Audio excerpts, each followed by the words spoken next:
Well, here we are. I wasn't sure if I'd ever try it. Konnyaku Starch. Sounded like a big hassle, messy, complicated, and honestly unnecessary.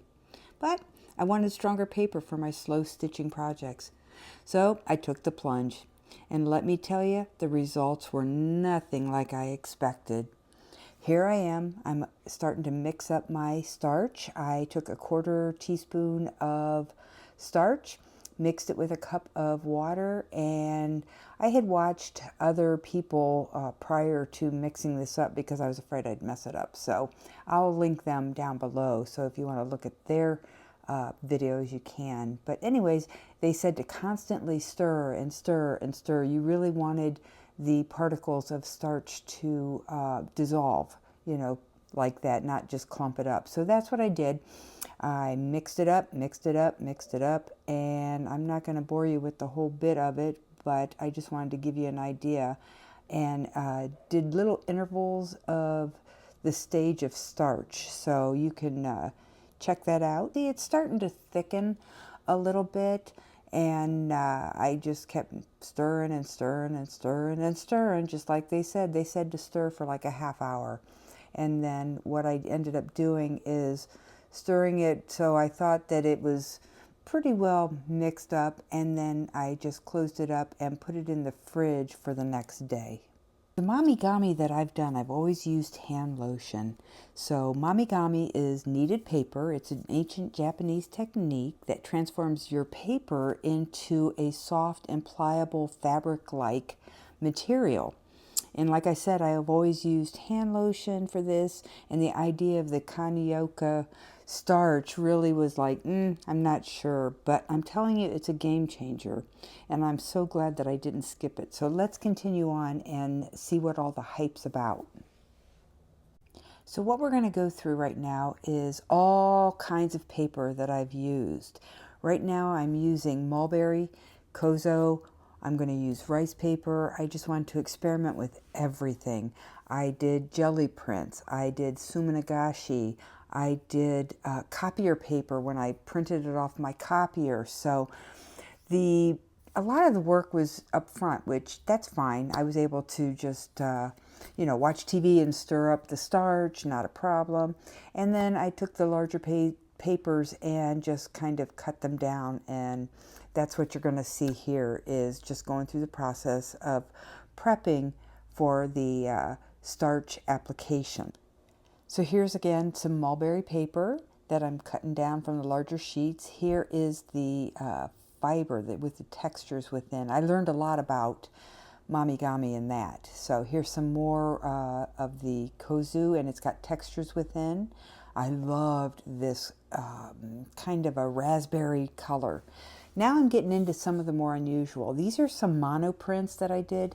This is a National Geographic that I printed off of my copier, the National Geographic Citrusolve, sorry. Again, more monoprints, trying to decide. This is the one that I decided to try. Then I have here, that is the heavy strength or water strength tissue paper. And then also this is handmade watercolor paper. Also, these are just some tea bags. I wanted to try as many different types of paper as I possibly could. So let's get started. Okay, I got everything speeded up just because I want you to be able to see the process but not be bored by the process, and try and get through this as much as we can. I started off very gingerly. I didn't put a whole lot on. I didn't quite know what to expect, but I started from the center out, wanted to make sure that I coated everything. Now you can see I get a little more comfortable with what I'm doing. I'm really covering it, and everything I did, all the papers, I just did one side. They say probably that the heavier papers you should do two coats, a side on each side, but I just chose to do one coat on each paper. And it didn't take really that long, and it was actually pretty meditative and nice to just kind of start, painting them all out. And again, this, come back to the textured one. I learned a lot with that. This is a Soma Noguchi. I did it on regular copier paper. The ink did not spread or become active, and I thought it was kind of cool. This is a mandala I made in Illustrator, and I printed it out on my home printer. And I learned something here as well. You'll see when we get a little bit further into it. But regular copier paper. This is a jelly print. It was just a background I did, and it's on a little bit of a harder, more Bristol. I think it was like a 67-pound Bristol.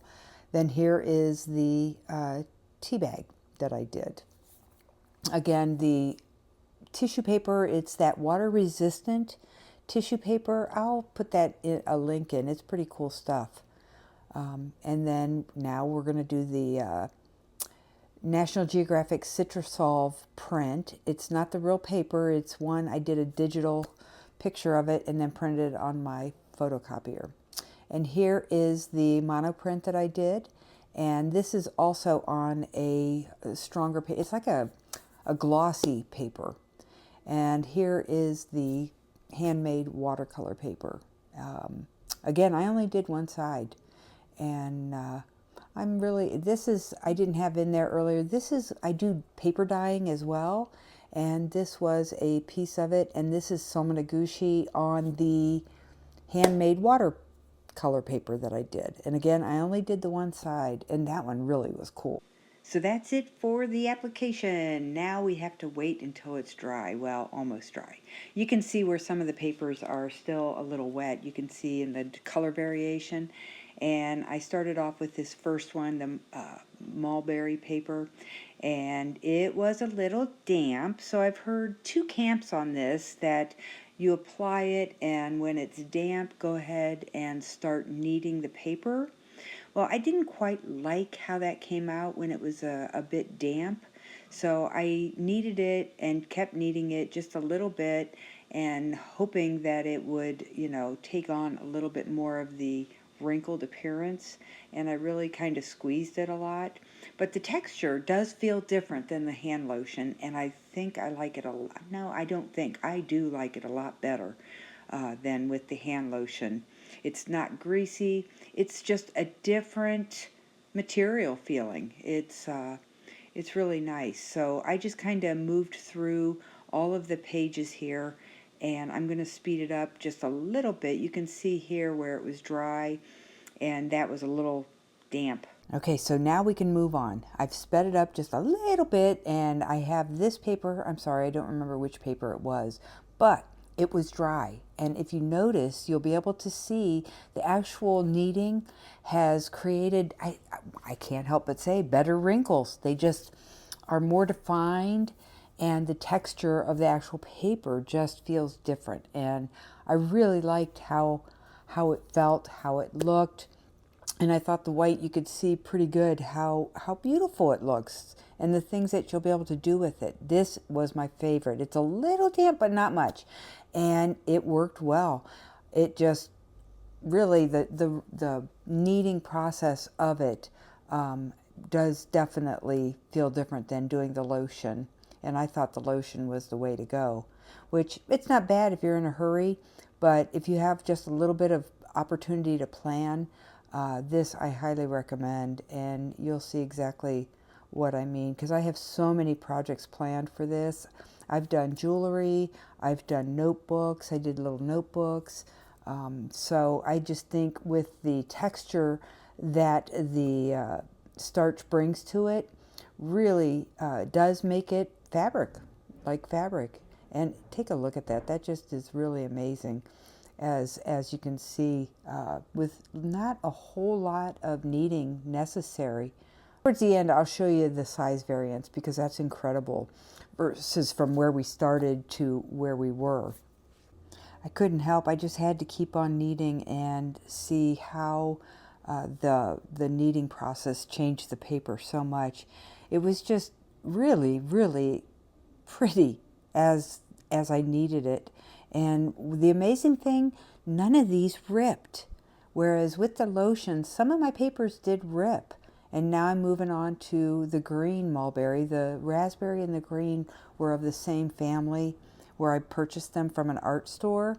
And I bought the very large pieces of paper and then just cut them down into smaller pieces. And that's how we got to where we are right now. And again, I did fold in the corners and was very careful with the edges, but nothing tore, and it just was more supple and easy to use.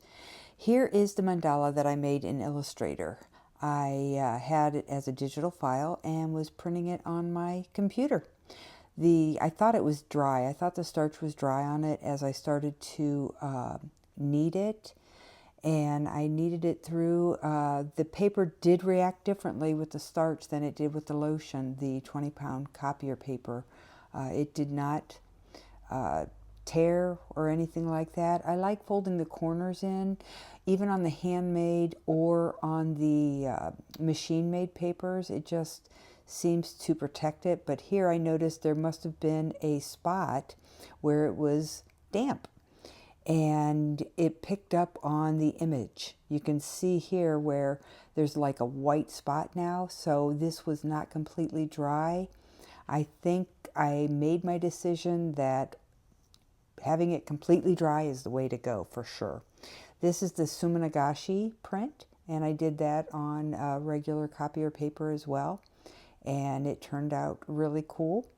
I just was kneading it through. And when I was talking about the handmade versus machine, handmade doesn't have a grain, so it really doesn't matter how I found to knead it, whereas the machine grade does have a grain, and I feel rolling the edges in allows it to be more supple. But this was the one with the texture. Now we've got everything kneaded. And let's take a look at the size variance. Look how small that is. One thing that I did notice that I learned was having a textured paper where it has fibers in the actual paper, it really gets lost. So if you're paying more for something like that to Momigami it, you really kind of lose the beauty of that, the fibers within. But here's my favorite. Here is the raspberry mulberry paper. Look at that size difference, but also look at, it's almost not shiny, but the wrinkles themselves are just so different. They're so distinctive, and the paper is so supple that I noticed. It's protected by that starch. I really, really liked it a lot. Then let's see, what do we got here? We've got the green again. The size variance is amazing. So if you plan on doing anything in particular with your kneaded paper, you want to be sure to measure it out after you've kneaded the paper, because Momigami, the technique itself, really changes the size variance of your paper. And the white, look at that. It's really, really beautiful. And here again is the texture. See the veins and the fibers within there? It's totally lost when you're Momigamiing that type of paper. So lesson learned, won't be doing that kind of paper. I did pay a little bit more for that paper. And then even on the copier paper, look at the difference. And again, that picked up. See here, it was damp, and the other side, when I rolled it in on itself, picked up the actual print. Here are the wild cards of the paper. So here is the tea bag. This is an actual used tea bag. I don't know, it's hard to quite see, but it's pretty cool. This is the Momigami National Geographic Citrusol paper on just off my copier. Again, it just feels different, and the wrinkles are so much more defined. All right, this is the jelly print. It actually, I wish you could see, because I have some metallic paint on here, and I don't know if you can see, but oh wow, that would be a really cool wall hanging of some sort, I would think. And it's got a little bit thicker stock. It did rip just a little bit on the edges. I noticed that. Here is the paper that I dyed, and it's on a little thicker stock. It's got some metallics. This hole was already there when I started it, but it came out kind of pretty cool. Here is the Somonagushi it's on a white handmade watercolor paper, And this is really, I wish you could just really see the subtlety of it. It is so soft and so smooth. And that is just amazing. Look at that. Not sure what I'm going to do with that one, but that could make a really cute little purse or something. Out of everything, I think the only one that really failed in my view is this monoprint, because this was on like a photo kind of glossy paper, and it really did rip a lot.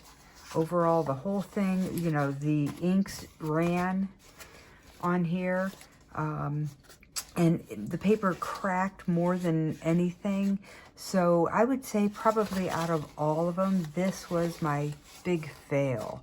I won't do any of the monoprints anymore, especially on this paper. I may try the monoprints on other types of paper, but for now, this one to me is the big fail. So here I think is a really good kind of comparison.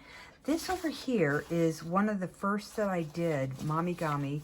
I did, again, it was on my copier paper. It is the National Geographic Citrusol, and I used the Aveeno hand lotion on this one.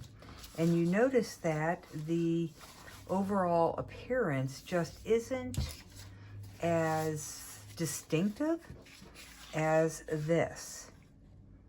And also the size variance. Look at the size variance between the two of them. This one is a lot smaller. And this one did not rip at all. None of the edges. This one does have a little rip in it. I don't know if you can see that or not, but it did rip a little bit. And it feels a little greasier. This just feels, I don't know, it doesn't feel like it has any kind of residue of anything. So again, that wins. Now I am going to be doing some more experiments. I have this fabric. I can print fabric on my printer. And I am going to, I hear that you can Momigami fabric. So I am going to see here the comparison. I'm going to actually use the starch on this fabric, and I just kind of want to see how they all measure up and see what I can make out of them all. So all in all, I think the starch is a winner. So this is why I gave Konnyaku Starch a try. The strength it adds to the paper is exactly what I need for my slow stitching projects. If you've been on the fence about trying Konnyaku Starch, take it from me, it is worth it. The process takes a little pre-planning, but the results are absolutely worth it for Momigami techniques. So, and I've already started a project utilizing my favorite. I can't wait to show you that in my next video. Thanks for watching. If you're curious about Momigami techniques as I am, hit that subscribe button and join me for more creative experiments. I can't wait to see what you create. Bye for now.